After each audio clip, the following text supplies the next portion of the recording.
स्वागत है आप सभी का। आवाज़ आ रही है मेरी आप सभी को? एक बार मुझे कमेंट करके ज़रूर बताना। थोड़ा सा है ना, इसमें थोड़ा सॉफ्टवेयर का इशू चल रहा है लैपटॉप में। दिखाऊंगा फिर आपको बताऊंगा। अभी ठीक चल रही है, आवाज़ आ रही है मेरी सभी को? चलिए शुरू करते हैं अपनी क्लास।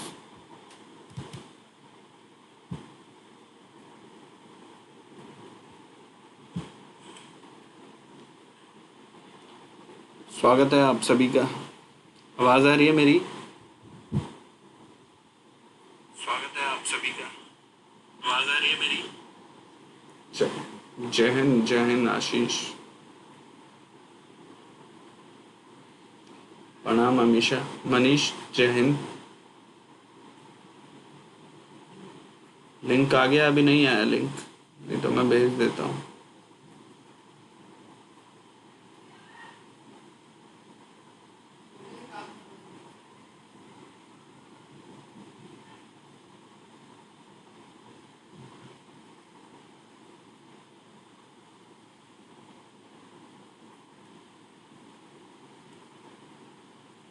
लिंक मैंने भेज दिया, आपको मिल गया होगा।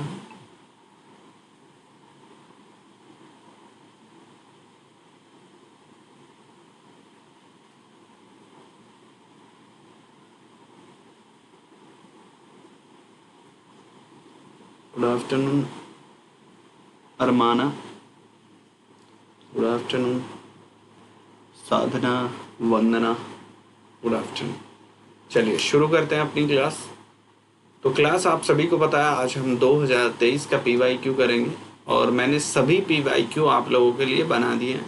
सारी वीडियो आपको मेरे YouTube चैनल पे मिल जाएगी। आप सभी से रिक्वेस्ट है, एग्ज़ाम से पहले 1-2 बार मेरी वीडियो ज़रूर देख लेना, है ना। और मैं आपको बता रहा हूँ, अगर आपके PYQ में बिगर देखे कॉमन सेंस लगा के अगर आपके 50 क्वेश्चन ठीक हो रहे हैं तो इस बार आप एग्ज़ाम ज़रूर दे देना। और सी सेट में भी अगर आपके कम से कम 40 क्वेश्चन ठीक हो रहे हैं तो इस बार आप UPSC ज़रूर दे देना। भेज दिया, अभी भेज दिया ग्रुप में। नहीं, कोर एरिया नहीं, कोर एरिया तो आपको बुक से पढ़ना पड़ेगा। लूसेंट से तो फैक्ट याद करने के लिए लूसेंट। कोर एरिया के लिए आपको बुक पढ़नी पड़ेगी। कोर एरिया में ना डीपली क्वेश्चन पूछते हैं, डीप में जाके क्वेश्चन आता है, तो इसलिए उसको आपको थोड़ा अच्छे से पढ़ना पड़ेगा, ठीक है। उसके लिए लूसेंट नहीं, लूसेंट तो फैक्ट वगैरह याद करने के लिए, कुछ आपको याद हो जाए उसके लिए। आगे बढ़ते हैं अपनी क्लास में। तो हमारे लगभग 40 क्वेश्चन हमारे हो गए थे। 40 के बाद हम लोग क्वेश्चन करेंगे नेक्स्ट क्वेश्चन। तो हमारे 40 क्वेश्चन हो गए थे, यहाँ तक हमने क्वेश्चन कर लिए थे। लास्ट हमारा ये क्वेश्चन हुआ था, ये हमने कर लिया। अब इसके बाद के क्वेश्चन करेंगे। अच्छा, ग्रुप में अभी आया नहीं है क्या लिंक? ऐसा कैसे हो गया भाई? मैंने भेजा तो है, 1 मिनट देखता हूँ आया नहीं क्या।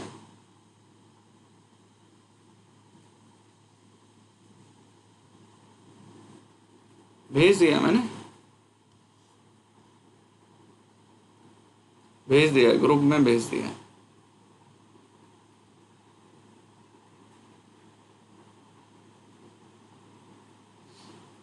गुड आफ्टरनून आरती, सोना गुड आफ्टरनून।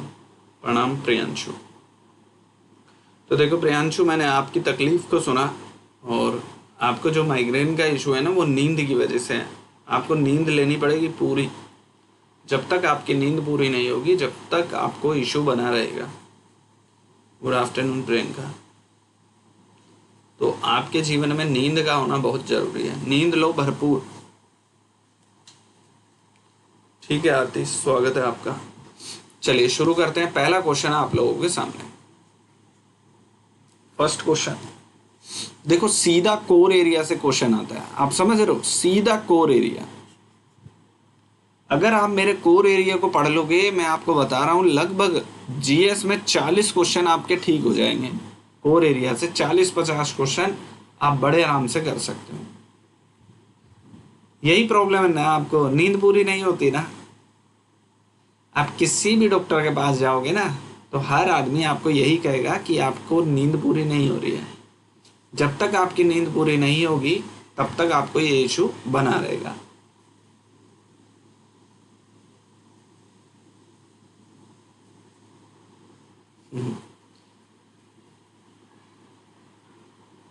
अगला क्वेश्चन आप लोगों के सामने।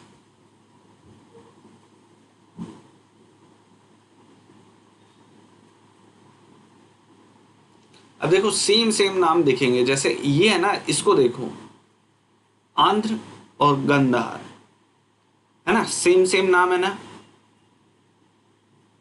तो ऐसे नामों में आपका यूपीएससी का क्वेश्चन छिपा होता है। जब सेम स्टेटमेंट सेम नाम हो तो उन दोनों में से कोई एक आंसर पक्का निकलता है, ये बात याद रखना। मैक्सिमम में मैंने नोटिस किया है पिछले 10 या 15 साल के पेपरों में, तो आप देखेंगे 80% यही होता है। इन दोनों में से कोई एक आंसर होगा, 80 to 90% में यही होता है। ठीक है, अब करेक्ट आंसर क्या होगा आप सभी को पता है। पहला करेक्ट आंसर है, फर्स्ट ए इसका करेक्ट आंसर है। आप सभी से रिक्वेस्ट है, मैं आपको कई बार बता चुका हूँ, ये कोर एरिया है, कोर एरिया है, इसको बहुत अच्छे से पढ़ना है। बौद्ध धर्म और जैन धर्म आपके एग्जाम के लिए बहुत इंपॉर्टेंट है, कोर एरिया है, हर साल यहाँ से क्वेश्चन आता है, आपको ज़रूर पढ़ना है। कोर एरिया में मैंने क्या बताया, प्राचीन भारत में आपको, एक तो मैंने आपको सबसे पहले बताया हड़प्पन सिविलाइजेशन आपके लिए बहुत इंपॉर्टेंट है। हड़प्पा के बाद आप देखेंगे बौद्ध जैन धर्म आपके एग्ज़ाम के लिए बहुत ज़रूरी है। उसके बाद आप देखेंगे संगम साहित्य। तो प्राचीन भारत में तो मैं इन तीनों को लेकर चलता हूँ, है ना।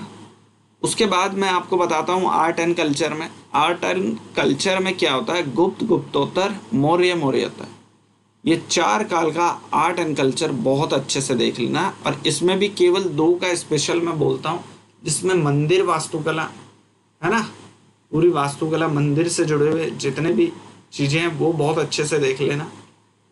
और आपका साहित्य, ये 2 चीज़ आपके एग्ज़ाम के लिए बहुत बहुत इम्पोर्टेंट है।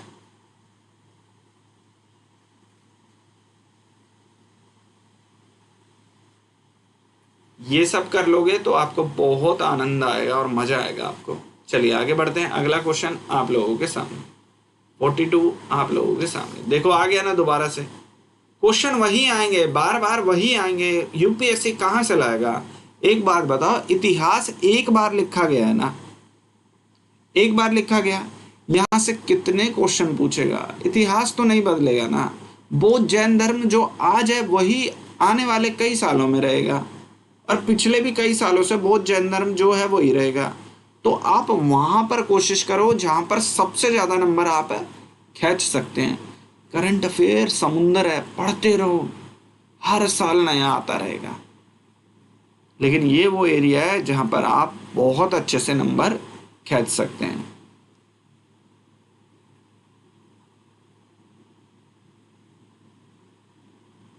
अब इसमें लॉजिक लगाओ, सभी से रिक्वेस्ट है लॉजिक लगाया करो, ऐसे आंख मीच के आंसर नहीं देना है, लॉजिक लगाओ।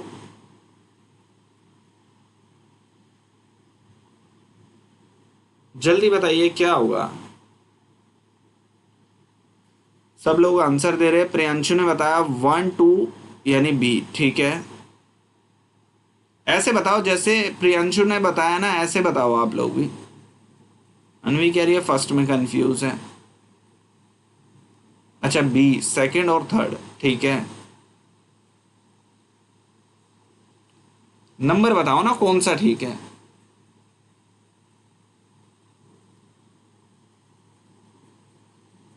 बहुत बढ़िया, क्या शानदार। आप मतलब आपकी मतलब मेरे को मजा आता है। आप लोग जब आंसर करते हो और रीजन देते हो, लॉजिक लगाते हो ना, वो बहुत शानदार होता है। एक बात बताओ, इसको पढ़ो, पहली स्टेटमेंट को। कह रहा है स्तूप की संकल्पना मूलतः बौद्ध संकल्पना है। एक बात बताओ, इसमें ये नहीं कह रहा है कि बौद्ध पहले आया या कौन पहले आया। आपने ये चीज गलत बताई है अनवी।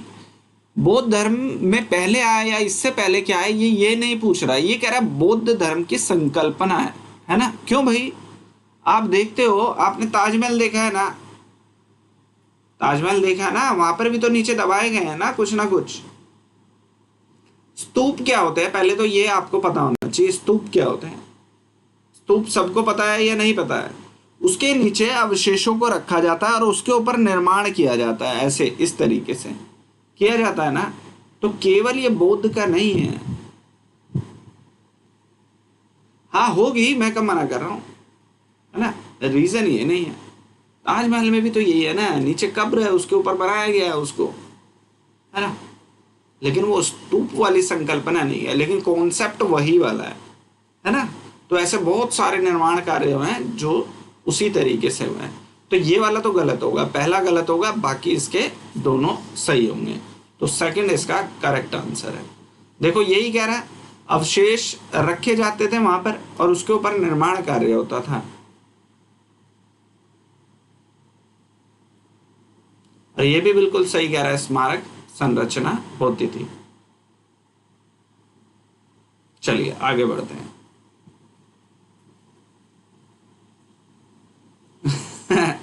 अच्छा, मैं आपकी भावना नहीं समझ पाया। कोई बात नहीं, कोई बात नहीं।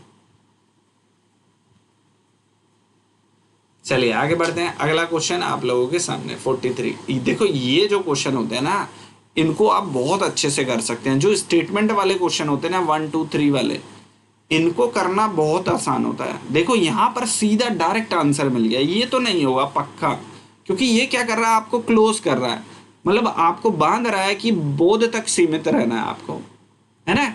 यहाँ पर इसने सीधा लिख दिया, स्तूप की जो संकल्पना है मूलतः बोध संकल्पना है, ये कह रहा है।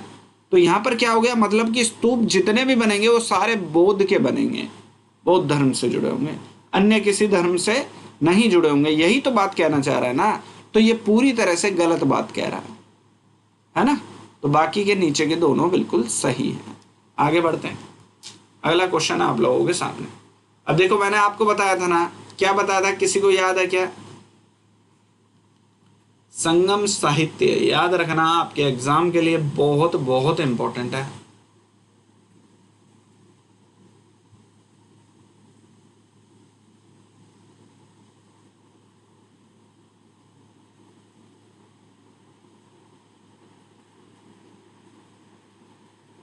अगला क्वेश्चन आपके सामने।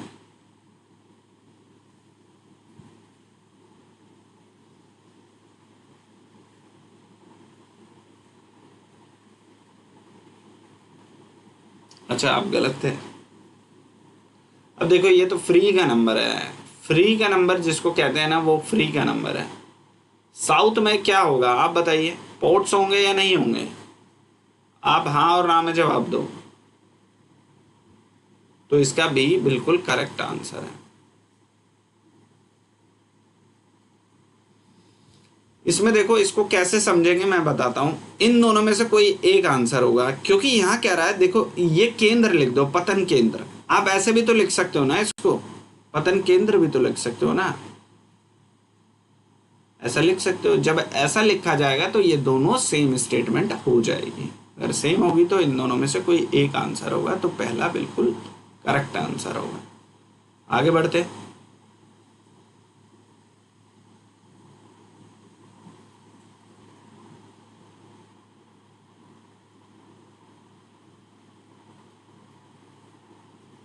चलिए आगे बढ़ते हैं। अगला क्वेश्चन देखो, संगम साहित्य आप लोगों के सामने कोर एरिया है, ये आपके लिए बहुत इंपॉर्टेंट है। मैं आपको बता रहा हूँ, ये मेरे कोर एरिया का पार्ट है और ये आपके एग्जाम के लिए बहुत इंपॉर्टेंट है। इसको बहुत अच्छे से देख लेना।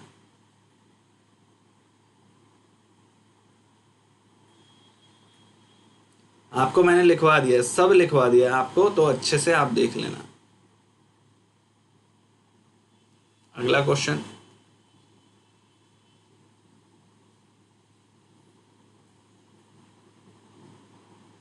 ठीक है।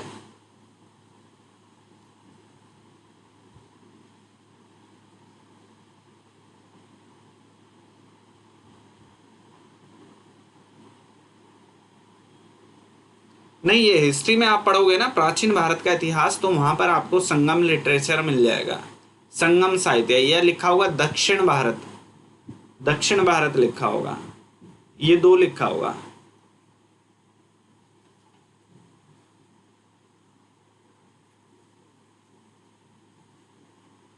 बहुत बढ़िया।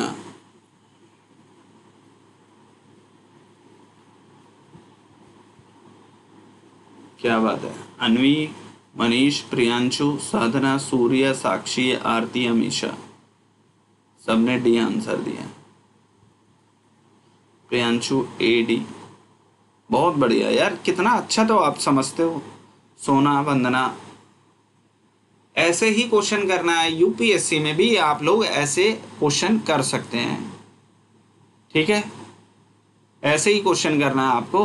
अब आप देखेंगे, देखो संगम साहित्य में ना बहुत अच्छे से लिखा हुआ है, कवियों का सम्मेलन है ना, कविताओं वगैरह पढ़ी जाती हैं, बहुत अच्छे से लिखा हुआ है।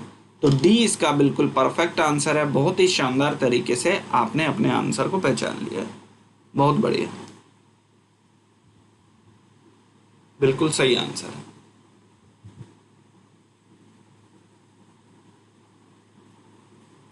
चलिए अगला क्वेश्चन आप लोगों के सामने 45। Next question. अब देखो ये पूरी तरीके से ट्रैप क्वेश्चन का जाल है, ये पूरा ट्रैप क्वेश्चन है, जो इसको करेगा वो फंस जाता है पेपर में। कोशिश करना, अगर आप पूरी तरह से कंफर्म हो ऐसे क्वेश्चनों में तो ही इसको करना, नहीं तो आप इसको छोड़ देना।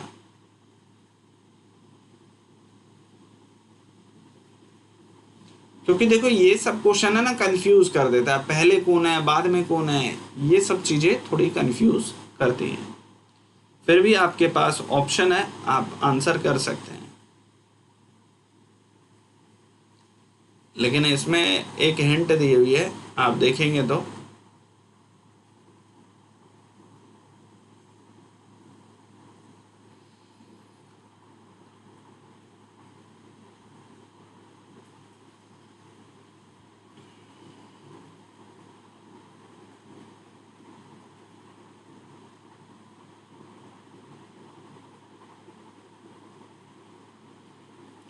वही तो कह रहा हूँ ना, जो फैक्ट वाली चीजें होती है ना वो ज्यादातर गलत देता है यूपीएससी, फैक्ट में भी यही होता है। डी इसका परफेक्ट आंसर है।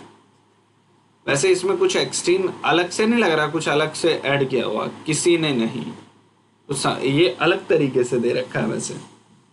लेकिन देखो फैक्ट वाले जितने क्वेश्चन होते हैं ज्यादातर यूपीएससी के गलत होते हैं, ये याद रखना, जो प्रॉपर फैक्ट होगा वो गलत होता है। अगला क्वेश्चन आप लोगों के सामने, नेक्स्ट क्वेश्चन आप लोगों के सामने।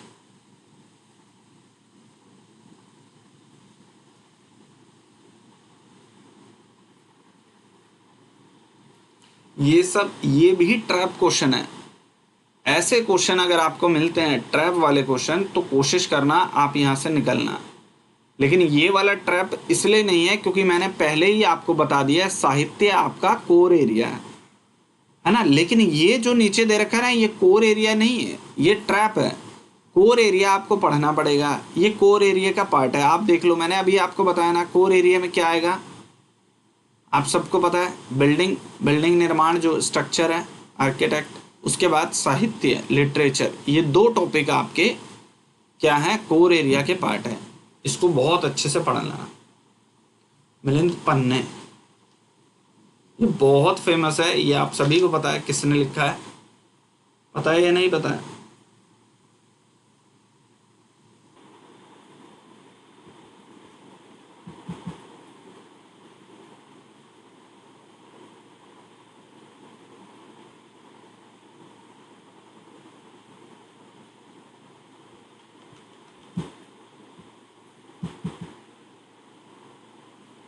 क्या करें, थोड़ा सा एकदम से लैपटॉप ही ऑफ हो गया, लैपटॉप ऑफ हो गया, इस वजह से थोड़ी दिक्कत है। अभी ठीक कर देता हूँ।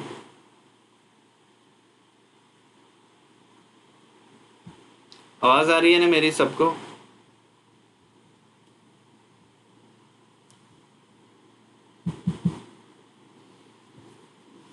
लैपटॉप बंद हो गया था एकदम से। गुड आफ्टरनून सभी को, गुड आफ्टरनून।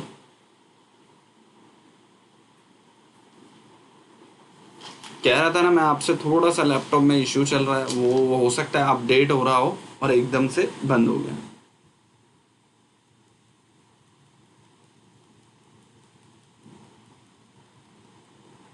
देखो कोर एरिया में वो डीप में जाता है, जो मैंने आपको कोर एरिया लिखवाया ना, याद रखना कोर एरिया में वो थोड़ा अंदर घुस के पूछता है क्वेश्चन।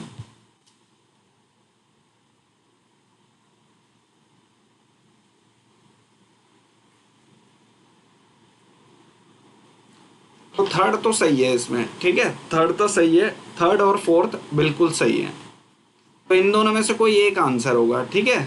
आप इसको भी देखेंगे तो इन दोनों में से कोई एक आंसर होगा। तो ये बात तो पक्की है कि इन दोनों में से कोई एक आंसर होगा, ना तो ये हो सकता ना ये हो सकता है ना।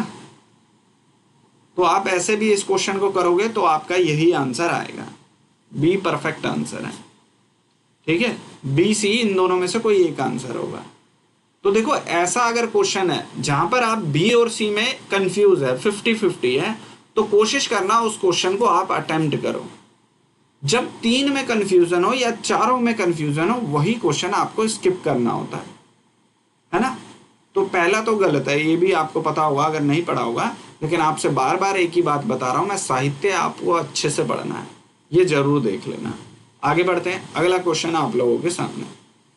आ जाओ भाई, कहाँ भाग गए? लास्ट में थोड़ा सा इशू आता है, सब लोग भाग जाते हैं।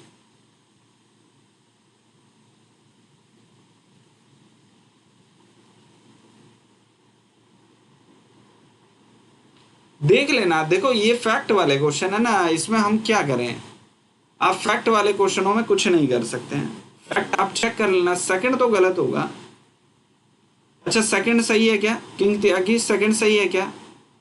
एक बार दोबारा से देख लेना आप, है ना, दोबारा से देख लेना। अगला क्वेश्चन आप लोगों के सामने, वही बौद्ध जैन धर्म आप लोगों के एग्जाम के लिए बहुत इंपॉर्टेंट है। बौद्ध जैन धर्म आपके एग्जाम के लिए बहुत बहुत इंपॉर्टेंट है, इसलिए आप लोग अच्छे से देख लेना।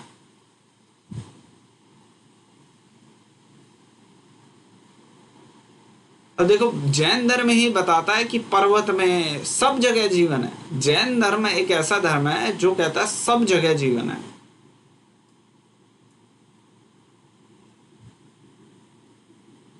तो करेक्ट आंसर क्या होगा? बी इसका करेक्ट आंसर होगा। देख रहे हो ना कितने शानदार क्वेश्चन यूपीएससी पूछता है। बताओ इससे आसान क्वेश्चन क्या होगा? अगर आपने थोड़ा भी जैन और बौद्ध धर्म पढ़ा है ना, तो इस क्वेश्चन को आप कर ले जाओगे, आपको कोई दिक्कत नहीं होगी इन क्वेश्चनों में। बहुत आसान क्वेश्चन आते हैं। आप क्या कर रहे हो, बहुत ज़्यादा पढ़ रहे हो। इतना ज़्यादा नहीं पढ़ना है, कम भी पढ़ोगे तो भी रिजल्ट आएगा, ज़्यादा पढ़ोगे तो भी रिजल्ट आएगा। तो अब आपके ऊपर है आपको कैसे पढ़ना है।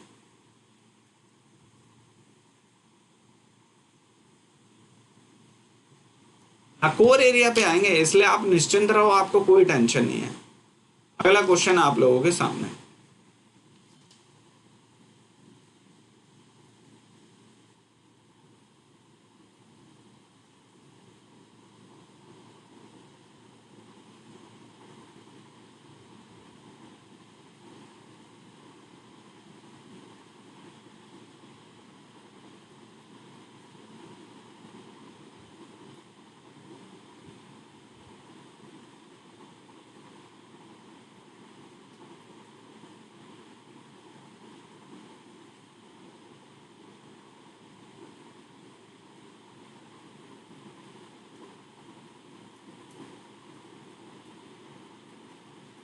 जल्दी बताइए। सब ए? अच्छा गौतम सी बता रहा है, ठीक है। अच्छा सभी लोग ए बताएंगे?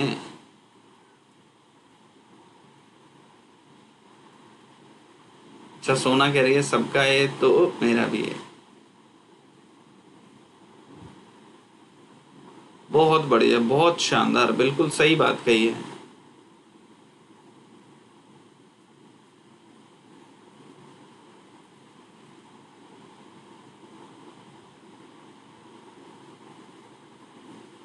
बिल्कुल सही बात है, ए इसका परफेक्ट परफेक्ट आंसर है। देखो साउथ के बारे में जब आप पढ़ेंगे ना तो आपको सब मिलेगा। ये साउथ का ही क्वेश्चन आते हैं ना, आप इनके बारे में पढ़ोगे तो आपको बहुत अच्छे से आप सब जान पाए। देखो जब आप संगम के बारे में पढ़ेंगे ना, संगम, संगम के बारे में जब आप पढ़ेंगे, संगम साहित्य के बारे में, तो ये सब राजा वगैरह ये सब आपको पढ़ने को मिलेगा। उसमें ऐसा नहीं है कि बस केवल कविताओं के बारे में आप पढ़ेंगे, नहीं, वहां पर कौन से राजा थे, क्या क्या सिचुएशन थी वहां की, वो सब भी जान पाओगे। तो संगम साहित्य केवल एक लिटरेचर नहीं है, वहां की कहानी, वहां की स्टोरी, सब कुछ आपको देखने को मिलेगी। ठीक है, अच्छे से पढ़ लेना संगम साहित्य। अगला क्वेश्चन, नेक्स्ट क्वेश्चन आप लोगों के सामने।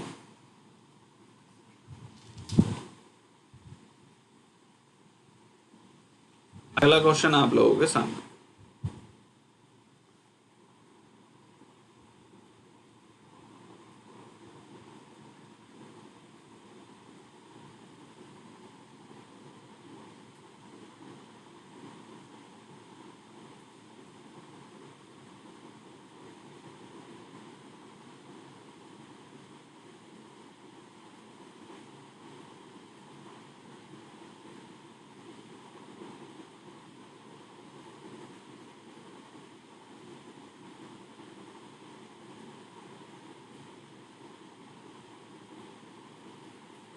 अब देखो कॉमन सेंस अगर आप में नहीं होगा तो ये क्वेश्चन गलत कर दोगे।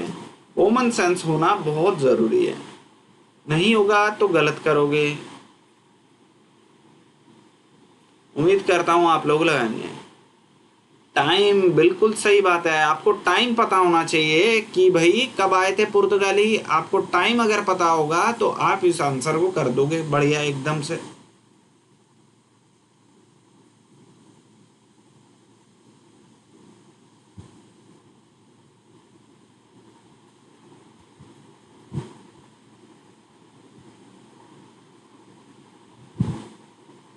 क्या हुआ जल्दी बताइए।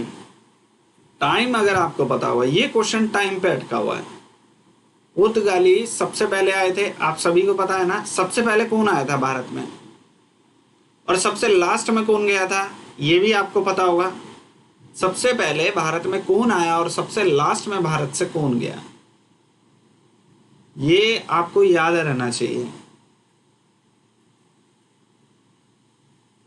नहीं भाई, स्किप क्यों करोगे, सबको पता है। बहादुर शाह, भाई कैसे गलत करोगे। देखो ये जो क्वेश्चन होते हैं ना, फर्स्ट वाले क्वेश्चन, मैंने आपको बताया ना, जो फर्स्ट होते हैं, पहली बात तो ये गलत होते हैं, लेकिन जितने भी फर्स्ट है, सबसे पहले भारत कौन आया, सबसे बाद में भारत से कौन गया, ये जो फर्स्ट वाले बाद वाले क्वेश्चन है ना, ये आपके एग्जाम के लिए इंपॉर्टेंट होते हैं। तो ऐसे क्वेश्चनों को आप स्किप नहीं करेंगे, अच्छे से देख लेंगे, है ना, अच्छे से देख लेना। जब आप पुर्तगालियों के बारे में पढ़ेंगे ना, इसके बारे में पढ़ेंगे, तब आपको सब पता लग जाएगा, इन्होंने क्या मांगा, किसने क्या दिया, सब आपको समझ में आ जाएगा। अगला क्वेश्चन आप लोगों के सामने देखा, कोर एरिया से डायरेक्ट क्वेश्चन है, कोर से। कोर एरिया आप लोगों के एग्जाम के लिए बहुत जरूरी है।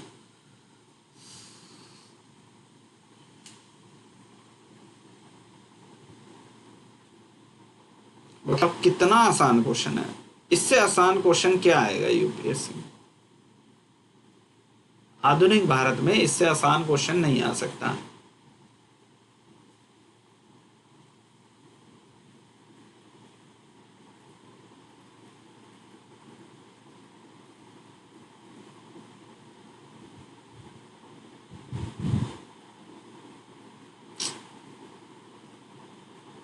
कोई बात नहीं, गौतम बता रहा है सी है, पढ़ा करो गौतम, पढ़ा करो।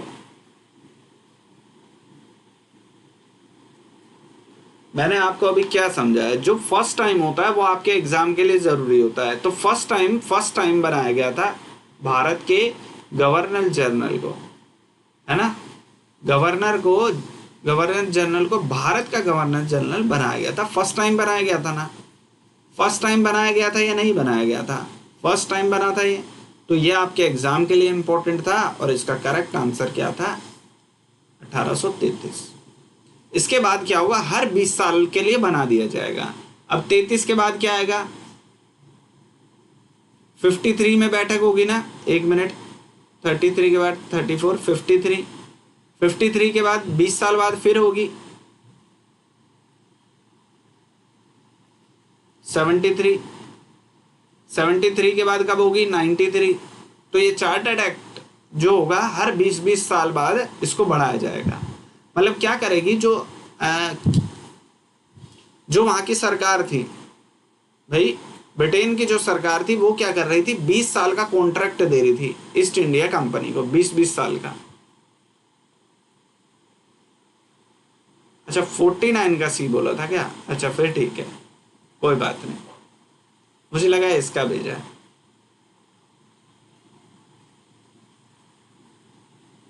कोई बात नहीं, समझ में आया ना? अभी आप समझ रहे होंगे जो मैं समझा रहा हूँ। जो भी फर्स्ट टाइम हो रहा है वो आप देखो, 2 क्वेश्चन सेम वही आए।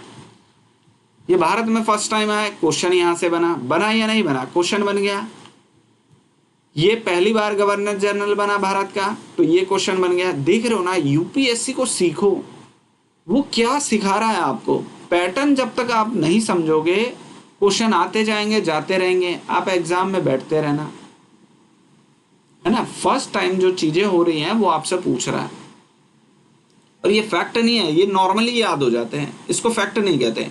अब आपको एक काम करना है ना, आप लूसेंट जाना, लूसेंट है ना, उठा के देखना ये क्वेश्चन है या नहीं, ईमानदारी से बताना। आप जाके देखो, ये क्वेश्चन डायरेक्ट आपको मिलेगा। इतनी मोटी मोटी बुक पढ़ते हो यार, कभी एक छोटी पतली सी बुक है, पढ़ के देखो। और लोग कहते हैं सर ये क्या कह रहे हो, एक बच्चा तो लड़ने लगा, बताओ, उसको यकीन ही नहीं आ रहा। वो उसका कसूर क्या है ना, उसको धोखे में रखा गया है, बड़ी बड़ी बुकें लाद दी उसके सर पे, वो बेचारा मानने को तैयार ही नहीं है। सब अनवी वनवी उसको बेचारे को समझा रहे हैं, यार 2022 का पेपर उठा के देख तो सही कम से कम। वो मान ही नहीं रहा है, उसको यकीन ही नहीं आ रहा है कि ऐसे भी क्वेश्चन आते हैं, है ना। आप एक बार देखो, जब तक आप नहीं देखोगे कोई भी व्यक्ति आपको पागल बना देगा। मैं इतना कह रहा हूं, जब तक आपको खुद सिलेबस नहीं पता होगा, जब तक आपने खुद बुक नहीं पढ़ी होगी, तब तक कोई भी व्यक्ति आपको कुछ भी पागल बना सकता है। अब मेरे को कोई बना के देखे ना, मैंने तो सारी बुकें चाट रखी है, मतलब एकदम बहुत अच्छे से पढ़ रखी है। हर बुक पे क्या लिखा है मुझे अच्छे से पता है। आप मेरे से जो बुक के बारे में पूछोगे मैं बता दूंगा। मैंने विपिन चंद्रा से लेकर स्पेक्ट्रम से लेकर सारी लगभग सभी बुक पढ़ रखी है, तो मुझे कोई दिक्कत नहीं है ना। तो आज हमारे 50 क्वेश्चन हो गए हैं, बाकी के क्वेश्चन हम कब करेंगे? कल करते हैं बाकी के क्वेश्चन, ठीक है। धीरे धीरे करके आपको धीरे धीरे सारी चीजें समझ में आ जाएगी। तो आज स्पेक्ट्रम की मैं सोच रहा हूँ लक्ष्मीकांत की आज क्लास डाल दूं, है ना। लक्ष्मीकांत की अभी मैं क्लास बना देता हूँ, इसके बाद मैं लक्ष्मीकांत की आप लोगों के लिए वीडियो डालूंगा, वो आपको 3 बजे शो हो जाएगी, 3:30 बजे की डालूंगा, है ना। तो 3:30 पे आपको वीडियो मिल जाएगी, लिंक मैं डाल दूंगा, वो ओपन होगा 3 बजे, स्ट्रीमिंग करके डाल दूंगा, वो आपको मिल जाएगी। तो वो अच्छे से देख लेना और समझ लेना कि किस तरीके से आपको विपिन चंद्रा पढ़नी है। कई लोगों ने मुझसे पूछा है, तो मैं विपिन चंद्रा के बारे में बहुत अच्छे से आपको समझा देता हूँ, ठीक है। तो मिलते हैं आपसे जल्दी, कल मिलेंगे। धन्यवाद। वीडियो अच्छी लगी हो लाइक सब्सक्राइब शेयर ज़रूर कर देना, और ज्वाइन बटन ज्वाइन कर लेना। जो कर सकते हैं वो ज्वाइन कर लेना, जो नहीं कर सकते कोई बात नहीं, है ना। बहुत बहुत धन्यवाद।